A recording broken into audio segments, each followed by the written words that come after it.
What's up, guys? It's a failure here. So, today we're going to be going over top 10 mages, mainly for casuals because, oh, ranked is a fun time. So, first off, I have all the gods mastered, even the new Baron. I'm all mastered. I have 19 rank 10s, most of which are mages. As you can see, I have a decent amount of rank 10s, rank 6s, 5s. You know, as you can see, just a bit. I have a decent amount of stats, kills. So we're going to be going over mages for my top 10. So right now for number 1, it's going to depend on, I guess it's going to be depending on if you want just a pub stomp god, that just, okay, go in there and it's pretty hard to just be bad with them, then definitely it's probably just going to be Agni. He does insane amount. Does a good amount of damage. Does pretty good. Offers a bunch of CC. You know, all that kind of stuff. One of my favorite gods. I played him, you know, before everyone started playing him in Season 5. I played him Season 3, Season 4. And I really enjoy him. So, build-wise, I got a Book of Thoth start, Mage, Spirit Magus. I see a lot of people, cough cough, weaken people who don't play mages. I see a lot of people picking up like Obsidian Shard or Spirit of Desolation with this man, and I don't understand why. Because for one, so you drop your first off your passive, it's a dot already. Your 3 is a dot. So already there, you're going to be getting more use out of Spirit Magus than you are out of Obsidian Shard or Spirit Desolation. And then when you drop down your meteors, 1, it can proc your passive, and 2, you're probably putting your Noxious Fumes out. So even if you don't have your passive up, you're going to get a 1 take off of your Noxious Fumes. Then your frickin' meteors coming down are just going to keep stacking that Spirit Magus. So that's why I see people, that's why I like Spirit Magus over, you know, other penetration items for him. Chronos Dependent, of course. I mean, he's all about throwing out pretty much his meteors late game, getting those stuns out. Since he can throw out his meteors so often, and pretty much all of his abilities, Soul Gem is a really nice utility. You know, gives you a bit of heals, gives you a lot more damage, cooldown, health, lifesteal. It's good. It's a good item. I really recommend it. Then I go for Poly. I mean, really, your last item can be literally whatever you want. If you don't like Poly, then you can go for like a Bancrofts or a Pythags.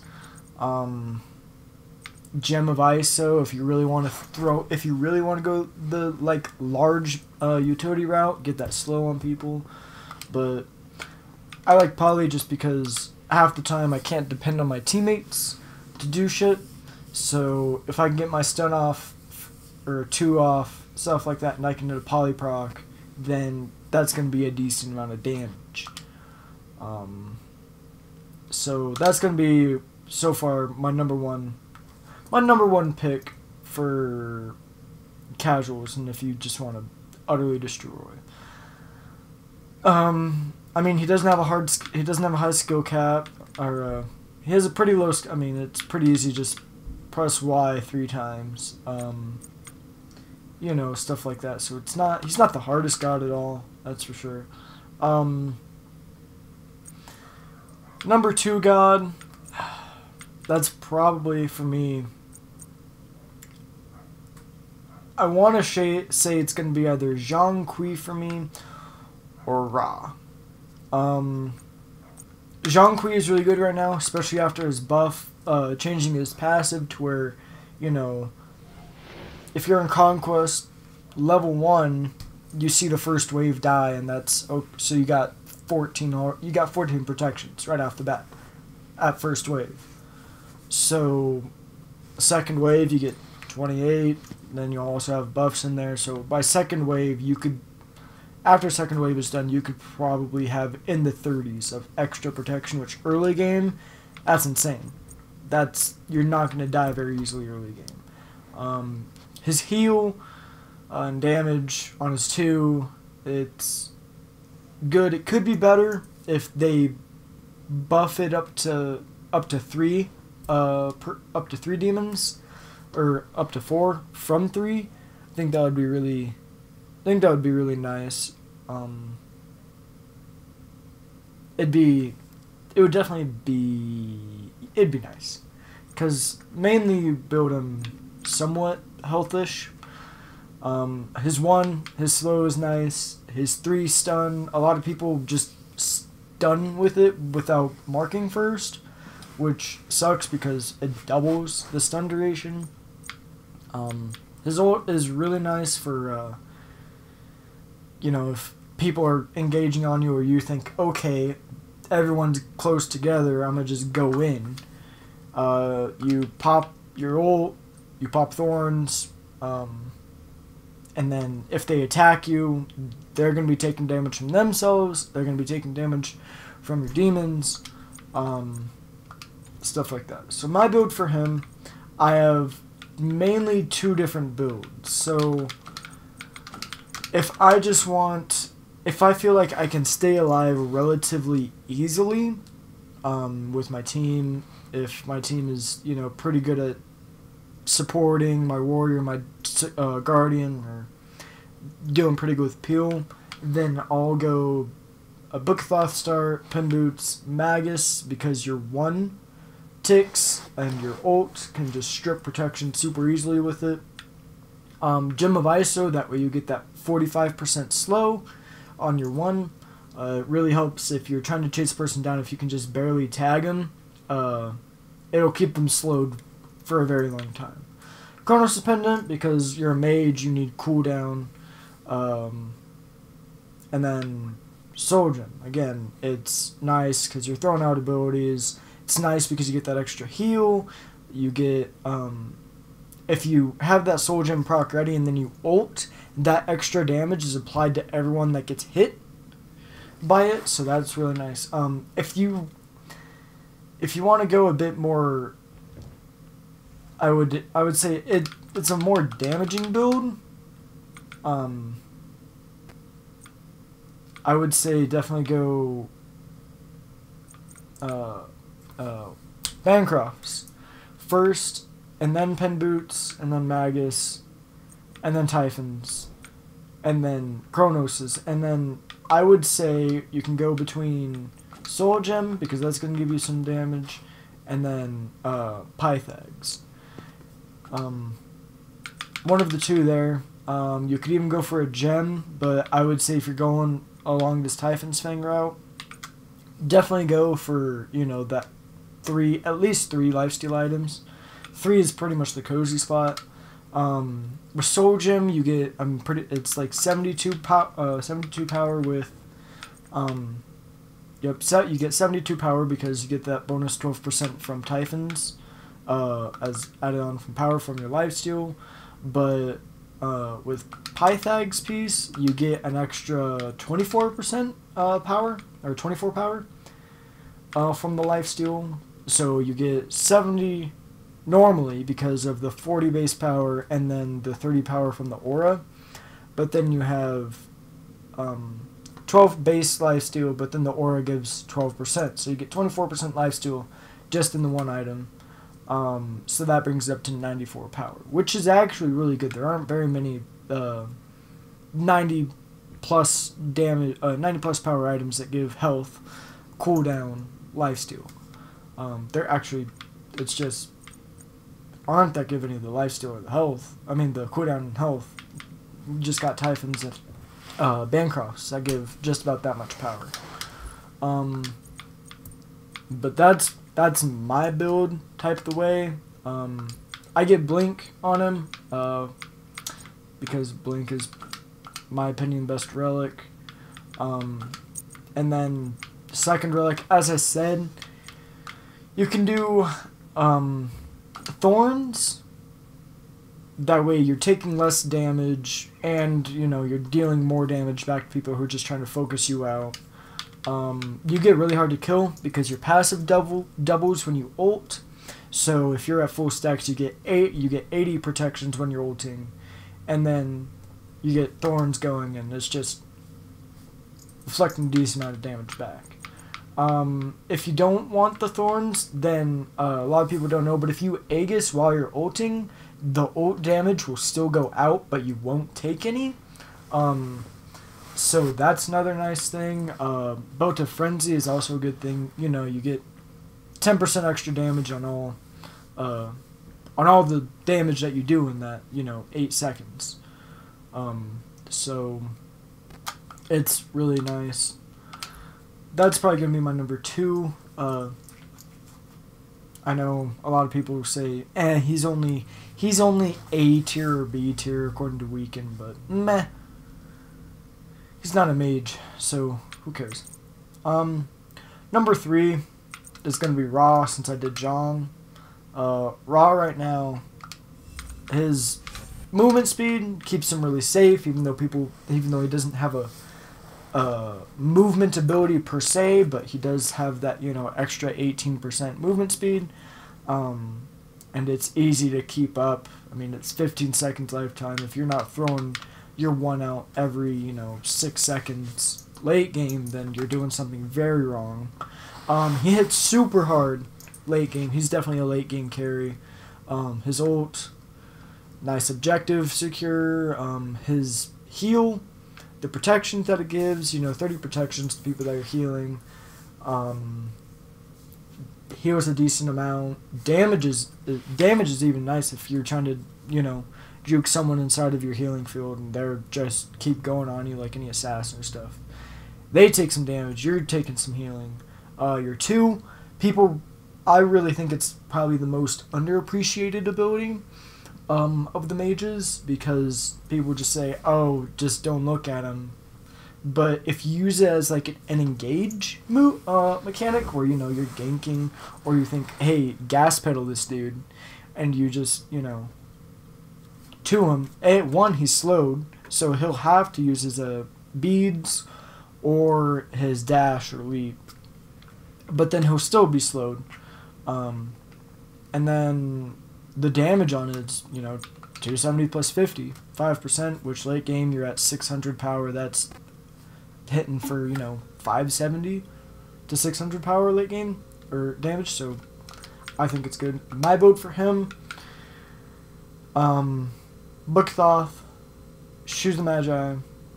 A lot of people think, well, why do you do Spear Magus? Well, for one, if you engage with your 3 and get 2 ticks on them, and then, so that's already stripping 20 magical defense, and then your 2, and then your 1, they're pretty, you pretty much have it fully stacked. So people say, why not go Spirit of Desolation? Well, it only gives 15 pen. If you want to go Spirit of Desolation, you have to get another penetration item. With Magus, I really feel that you can get away with it, especially since I have the Shaman's Ring. That 10% extra damage from all sources from me. That extra movement speed, the 100 power. I think it's very good on Ra. Keeps him going speedy fast. It's really hard to catch him. Soul Gem, again, you're throwing out abilities left and right. Your ult's, you know, 30-second cooldown, 40-second cooldown late game. It's flying out. Extra damage on it, again, is nice. It's a bit more burst, more healing. Cooldown, health, keeps you more, you know, keeps you alive longer. Kronos' Pendant, of course, you want to throw out your ult as much as you can. So I definitely recommend Kronos' Pendant on any mage, pretty much.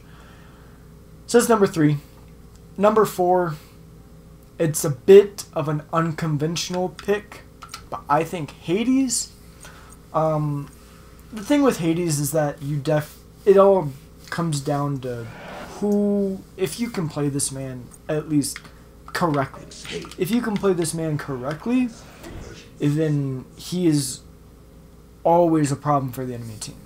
I mean, you think, okay, his 1 does decent amount, 270 plus 60, has a 40% slow if you're trying to chase someone that you've already auto-attacked or gotten your blight on any other way. So it's a 40% slow, which is actually insane. I can't think of anyone else that really has that much of a slow just off of one ability. That isn't a stacking slow. His 2, I think, is also another underappreciated ability. A 2-second silence / 2-second fear late game. That 2 seconds of CC is a kill. Because you're gonna have the damage. Your teammates are gonna have the damage if a person is standing still or slightly moving because they're feared. Late game for 2 seconds. That's insane. Like they're definitely dead. Unless your teammates are bots. His 3, again, people just say, oh, let me just run at this dude, and then free him.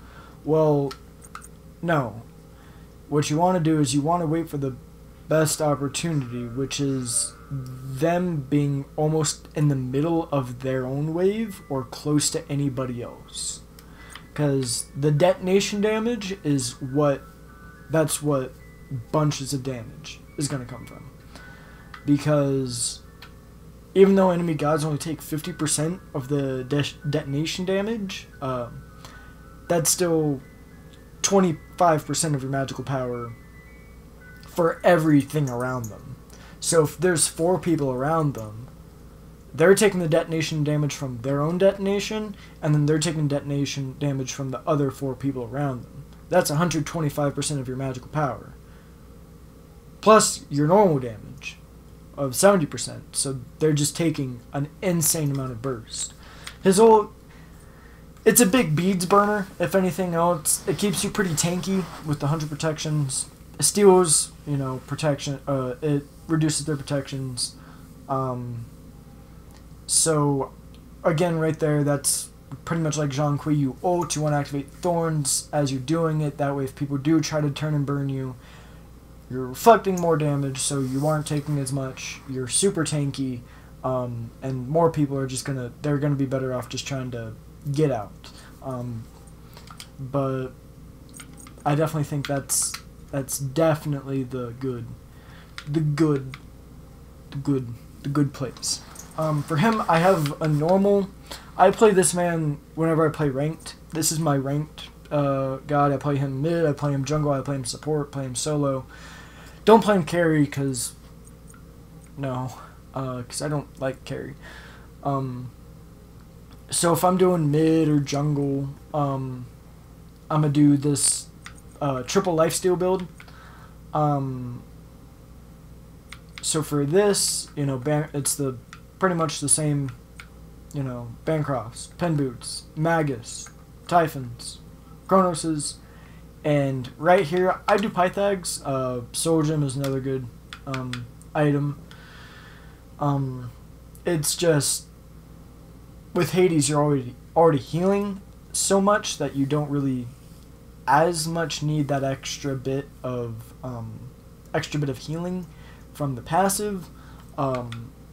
So the extra lifesteal in your ultimate is definitely going to be much better from Pythag space than Soul Gem heals. Support build is going to be my support build. I don't know why I have this right here, but I would usually build Gauntlet of Thebes first, that way I get their stacks going on, but you can do it in this order, you can do this whatever order you like, you cannot even do this build. It's, she's focus, you see it, whatever. This build is nice, has, you get dual protections from Discord And Thebes, you get health from Thebes. Bulwark. I really like Mail Renewal. I think it's not picked up as much as I would. I mean, I like it not getting picked up by my enemy team because that means that their tanks, if they get any assist, that's 15% of their health back. Which late game, that's an entire like a kit to get it down that much. So, as me as Hades, if I can suck someone in with my ult, setting up for my team, I'm going to be taking a bunch of damage in my ult-ish. I mean, not really a lot of damage because, 1, I'm tanky. 2, I get tankier in my ult. And 3, I'll probably have thorns. But then, if I get 1 assist, then 15% of my health comes back. That's probably going to be 50 to 60% of the damage that they do to me while I'm ulting. So, it has cooldown. It has 40% cooldown, and this... Actually, it's overcapped, cooldown-wise. So, I would actually put Reinforced Shoes on. They're especially getting buffed in the 5-12 buff, or 5-12 patch. Get more health, and they get more protection per stack. So, that's nice. So that's number 4. Number 5, this is probably just going to be a top 5 video. 'Cause top 10... Hell no. Top 5. Nah, we'll do top 10. Why not? So, number 5. I think for casuals, we're not going to count out Kwong, because he's pretty much an assassin. But if I was counting him, I'd say him. But number 5, I think Isis. She's definitely going to be... She's another one of those gods where you have to get to know how to play her a bit. But once you do, you get to be super hard to kill if you know how to correctly use her abilities and bait the enemy players, juke, or how to time your silence and your 2 and your 1 and your ult. I think the most underappreciated thing about her is her aura. I really think her aura is underappreciated, especially like early to mid game, with the bonus HP 5 and the bonus MP 5, because just a free 20 HP 5, early to mid game, it's gonna be nice because I mean if you get a little bit of lifesteal, then you're going to be healing for a decent amount, just sitting there farming. But then the 10% cooldown reduction, that's... Ooh, yes. Because it doesn't mean that you have to invest into cooldown as heavily in your build. Like, as you can see, 11 and 5, 10 and 1, 10 and 2. When I first started playing this god, holy crap, I thought she was hot garbage. Trying to get her Mastery Rank 1. But then I'm like, you know what? Who's a very underplayed mage? And I thought, Isis. I don't see her played any, pretty much. I see, I've seen the new god played, in the past 2 days more than I have seen Isis played in the past 3 months. So, I definitely think that she's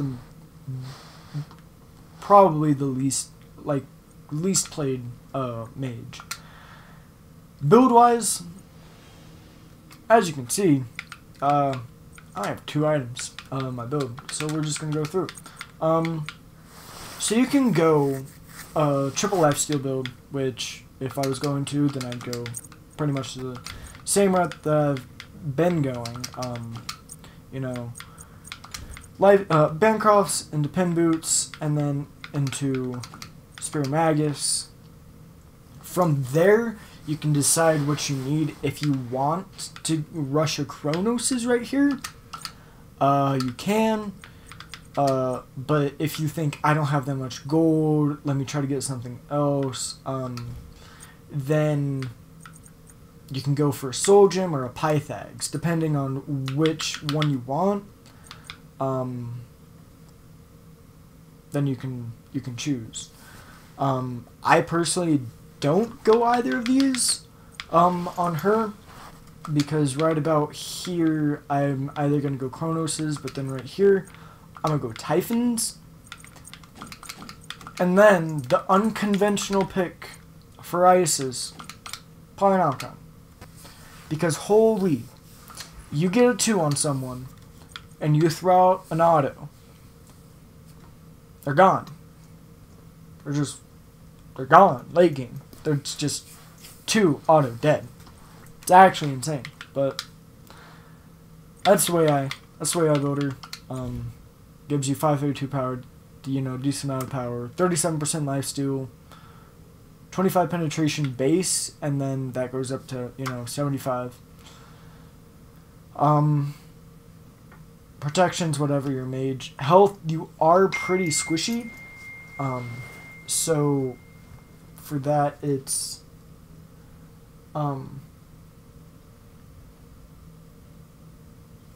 it's pretty squishy. I mean, a lot of mages are.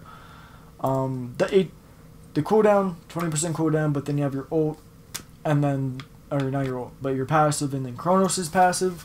So you're pretty much at 40% with only having 1 cooldown item. So that's my build. Her, so that's number 5. Number 6.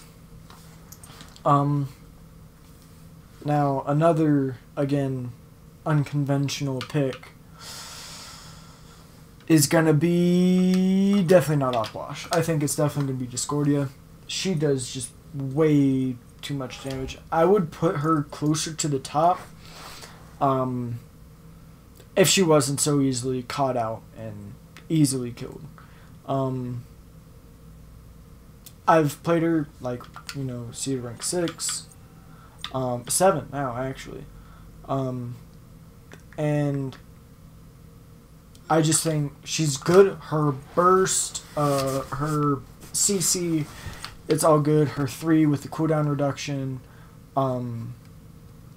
it's nice, but it's just not. You have to have a team with you.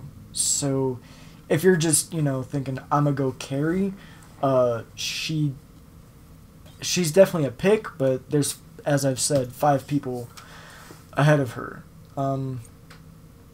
Her passive is probably one of the best mage passives that there are.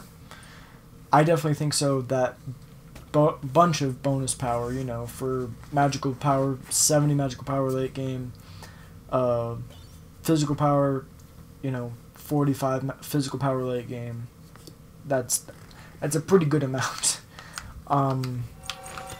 Build wise, for her, I go Book of Thoth, Pin Boots, Magus, because what a lot of people don't know is that the Madness from her 2, that does damage per hit.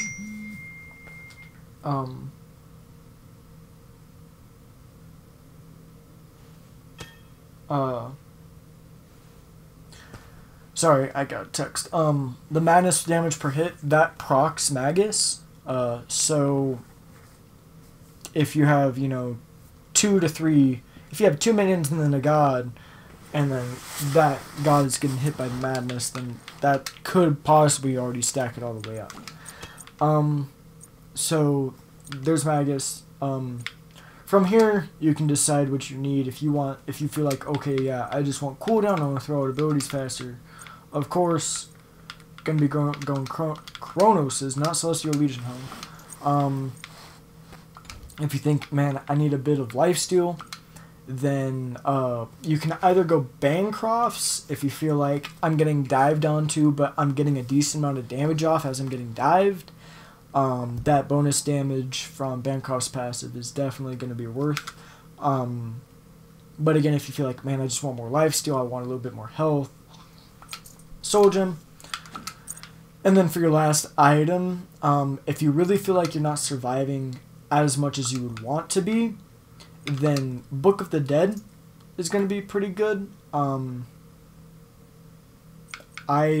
go either Book of the Dead or Poly.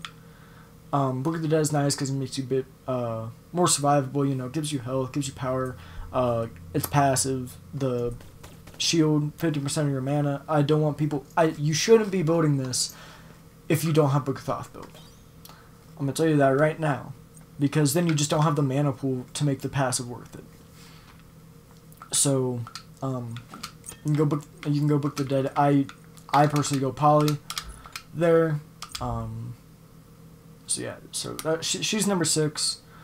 Number 7 for casuals, it's gonna be Anubis. It's just because of his late game carry capabilities. The fact that if you can get teleport, well, you should get teleport, as one of your relics. Get it late game, get it as your second relic. That way you can teleport to a ward. That way if you get just one Phoenix down, then you can say, okay guys, set down a ward by the Titan, and then your team can bait them and the enemy team into pushing up. You teleport to the ward, and then you just 3 ults, and then the Titan's dead. So it's just the fact that if your team is a bit competent, then it's a guaranteed win. So build-wise, again, there's no other way to build Anubis than triple lifesteal. I see people build him not triple lifesteal, and it makes me very sad because he gets very hard to kill with triple lifesteal.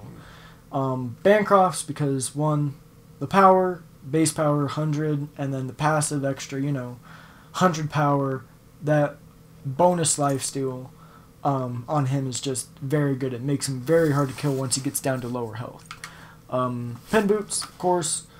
Aspiramagus, because it doubles his passive. People don't know. A lot of people don't know that his passive gives more than just bonus lifesteal. That it actually does protection shred. It gives you CC reduction, stuff like that. So it doubles so you're shredding anybody for bunches of protections. Typhons, because increase your healing even more. Again, Pythags, because it gives you 24 lifesteal overall, gives you cooldown, gives you 94 power, gives you health. It's just a lot better lifesteal item than a lot of all the others that are available of Soul Gem and Poly. And then finally, Chronos's, that way you can get your abilities off as much as you want to late game. So that's number 7. Number 8, Hebo should be up there in like number 1, 2, 3 spot, but I absolutely despise Hebo players, so no. Number 8, at this point, you can do pretty much Nuwa, Apwash, or I would say the Morgan would also be up there, but she is buggy 80 to 100% of the patches, so that's still another meh. Vulcan, those 3 are going to pretty much be like 8, 9, and 10. I think Vulcan's a bit better than I actually cancel that. I think Opwash and Vulcan are pretty equal. Opwash, a lot of people don't know. If you go triple lifesteal build with this man, in your ult, you're healing for 90 damage off of whatever enemy you hit. So if you ult in the middle of a wave or in the middle of a team fight, you're healing for 90 for everyone hit. So if there's 4 people there and they all get hit, you're healing for 360 health every like 0.5 seconds. Actually, probably not even 0.5. It's probably in the like 0.2s. It feels like, because they go out pretty fast. And it's just his with how the healing meta is right now, he's definitely a good pick because his stun, it doesn't give like anti-heal, but that additional damage that it gives is probably going to be more than what the people healed for. Then, stun. His burst capability, his zoning capability is just it's really good. But again, triple lifesteal, Bancrofts, Typhons, Soul Gem, or again Pythags, whichever one you want. He throws out abilities a lot, so Soul Gem. But that's my build for him. And then Nuwa. Again, these last three are pretty equal on my terms. Nuwa for me, she's another one of those guys that's just pub stompy for me to play because people think, oh, it's a Nuwa, she can't do anything without her minions. Well, that's where you're wrong, sir. But this is my build for her, Bookthoth, Pinboots, Magus, Soul Gem, Poly, and then Kronos's. This, you get 30%, pretty much 40% because Kronos is passive. You get, that much cooldown. You get a bunch of mana. You get a bunch of power because Bookthoth, full stack, 160 power. So, yeah, the burst capability is if you do get someone who you blow up with your clay soldiers, and then a poly, like if it's anyone that's has less than 130 magical defense, they're pretty much dead because one, your clay soldiers, they all strip protections, 20 per stack, and that stack is so 60 right there. The explosion from shining metal in your clay soldiers, each time, so your shining metal going through and hitting them, that's going to proc it once. Each minion exploding is going to proc it once. And then your one procs it, so pretty much 60 from the clay soldiers, 65 from Magus, 15 from Pin Shoes. That's, math. 140 magical protection stripped. So again, if they have anything less than, as we can see, 140, then you're going to hit for true damage on your auto and poly. Vulcan, he's a fun guy. He's again one of those guys where if you can position yourself, if you can do good positioning, then he's really good. Your backfire with triple lifesteal heals you for about 90 health for everything that you hit. Your 3 heals for a decent amount. Your thrown abilities out super fast, so you're getting heals from the Soul Gem. It's just pretty good. But yeah, so that's probably my ranking right now. I'm not going to count Baron, because if Baron was there, then he'd definitely be number 1. But he just came out, and he's getting nerfs. So I'm going to wait until probably 2 patches from now to when, after lands are played, to give my estimation. When the patch from after lands come out, that, they balance it because of, pros. Then I'll give my opinion again. But yeah, that's my top 10 for mages. Yeah, it's not the most meta picks, but it's because of that they can do really good in casuals, because people only see the meta picks. They don't see very much the non-meta, normal picks. But those are my top 10 mages for me. Let me know your thoughts. All I know is that it's been a failure of a time, been a waste of a time. That's why it's been a failure. So, alrighty. Like, comment, subscribe, all that sellout shit. Bye-bye!